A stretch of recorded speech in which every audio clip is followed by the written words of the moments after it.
had trouble in getting to Solla Sollew by Dr. Seuss, narrated by me.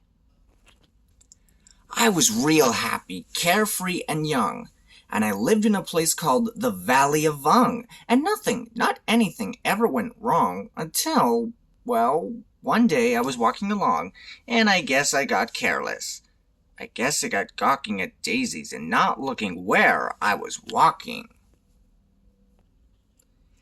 And that's how it started. Sock! What a shock!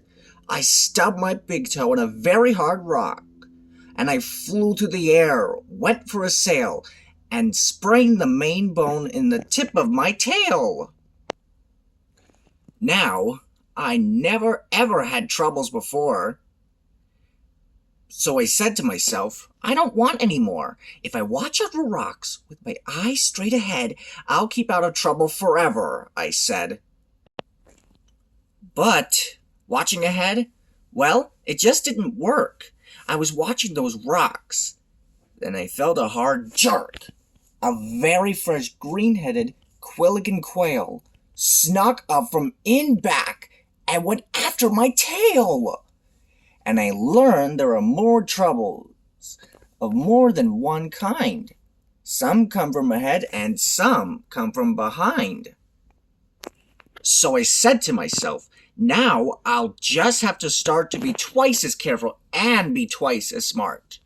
I'll watch out for trouble in front and back sections by aiming my eyeballs in different directions. I found this to be quite a difficult stunt, but now I was safe both in back and in front.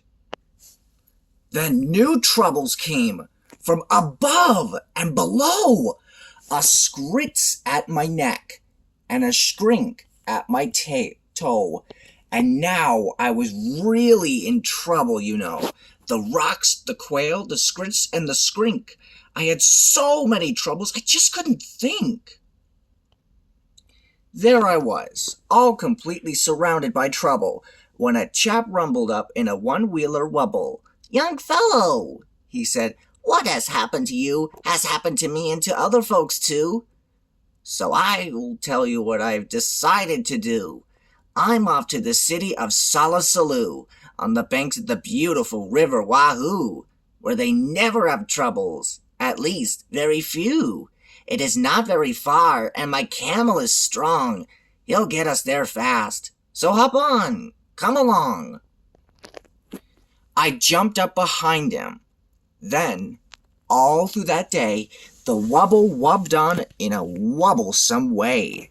The road got more bumpy, more rocky, more tricky. By midnight, I tell you, my stomach felt icky. And so I said, "Mister, please, when do we get to that wonderful town? Aren't we almost there yet?" "Young fellow," he told me, "don't start into stew. At sunrise, we'll drive into Solla Sollew and you'll have no more troubles. I promise, I do." But when dawn finally came and the darkness got light, that wonderful city was nowhere in sight. Instead of the city, we ran into trouble. Our camel got sick, and he started to bubble. We had to pull him in the one-wheeler wubble. So there we were in a dreadful position. Our camel sure needed a camel physician. Now, doctors for camels are not often seen, especially on mountains. They're far, far between, but we pulled that old wobble and set out to find some doctor while dragging our camel behind. I pulled, and pulled. Then the next thing I knew, I was pulling the camel and wobble chap too. Now really, I thought, this is rather unfair. But he said, "Don't you stew. I am doing my share. This is called teamwork. I furnished the brains. You furnished the muscles, the aches, and the pains. I'll pick the best roads, tell you just where to go, and we'll find a good doctor more quickly, you know." Then he sat and he worked with his brain and his tongue, and he bossed me around just because I was young. He told me go left, then he told me go right, and that's what he told me all day and all night. The next morning, we located Dr. Sam Snell, who knew all about tonsils and camels as well. Our camel, he said, had a bad case of gleeks, and should lie flat in bed for at least 20 weeks. I was tired. How I wanted to crawl in that bed.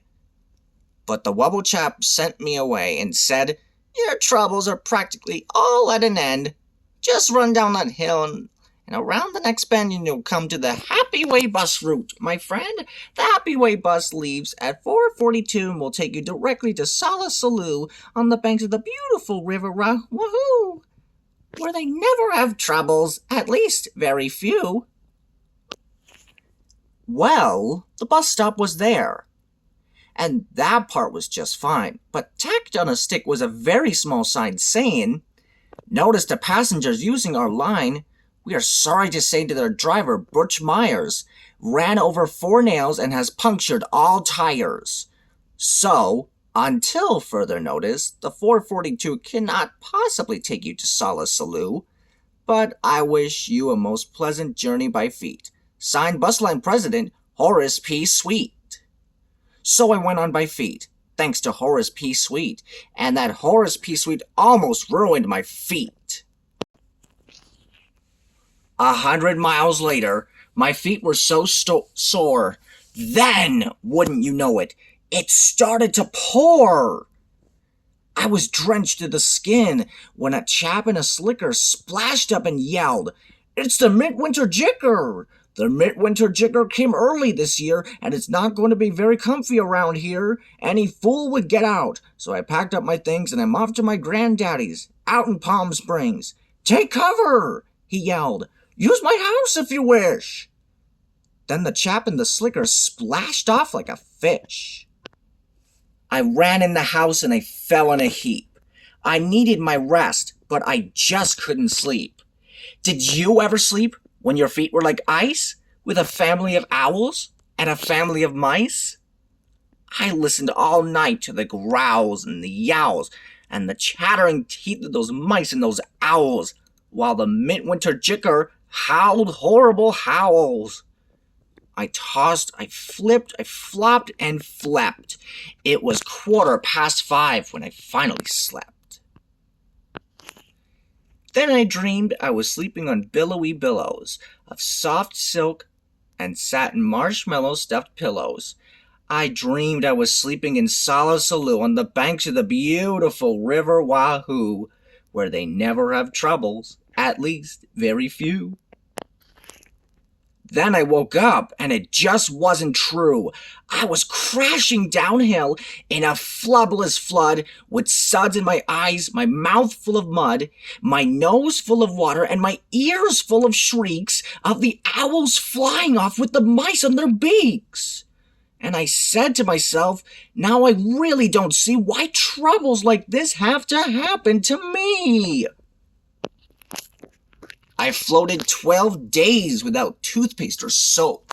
I practically, almost, had given up hope when someone up high shouted, "Here, catch the rope!"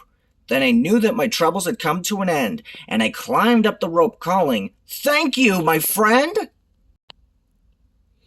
I got to the top, but it wasn't a friend, and I saw that my troubles were not at an end.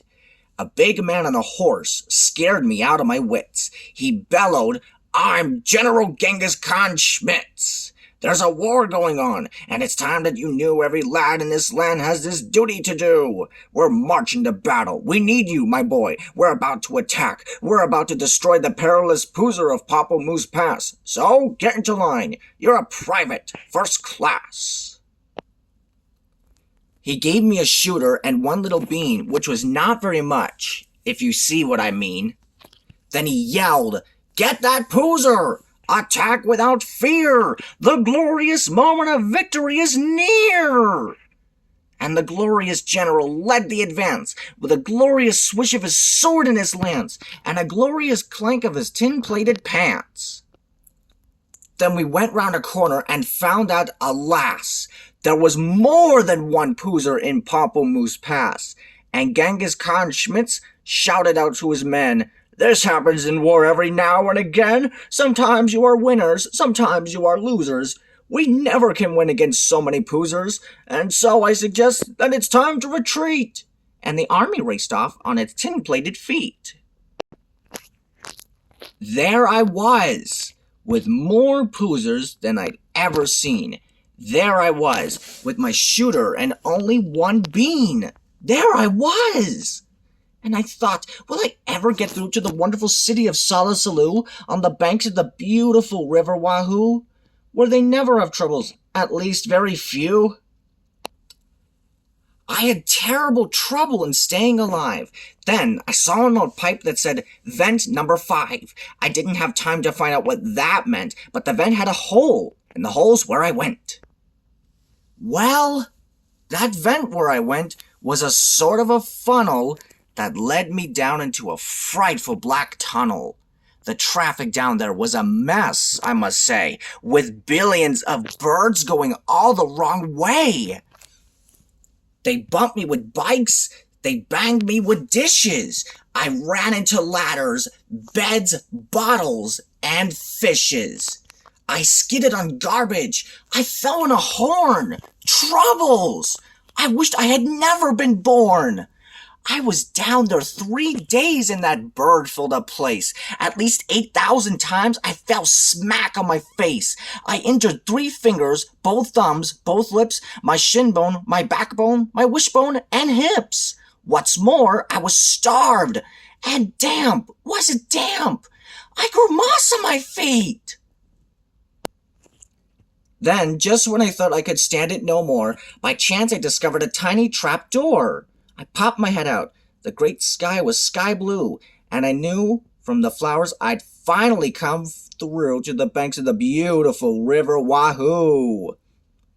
I couldn't be far now from Solla Sollew. There it was, with its glittering towers in the air. I'd made it. I'd done it. At last, I was there. And I knew that I'd left all my troubles behind, when a chap at a doorway that shimmered and shined waved me a wave that was friendly and kind. "Welcome," he said as he gave me his hand. "Welcome, my son, to this beautiful land. Welcome to sweet sunny Solla Sollew, where we never have troubles, at least very few. As a matter of fact, we have only just one. Imagine! Just one little trouble, my son. And this one little trouble, as you will now see, is this one little trouble I have with this key. There is only one door into Solla Sollew, and we have a key-slapping slipper. We do! This troublesome slipper moved into my door 2 weeks ago, Tuesday at 3:45. Since then, I can't open this door anymore. And I can't kill the slipper. It's very bad luck to kill any slipper, and that's why we're stuck, and why no one gets in, and the town's gone to pot. It's a terrible state of affairs, is it not? And so," said the doorman of Solla Sollew, "my job at the door here is finished. I'm through, and I'll tell you what I've decided to do. I'm leaving," he said.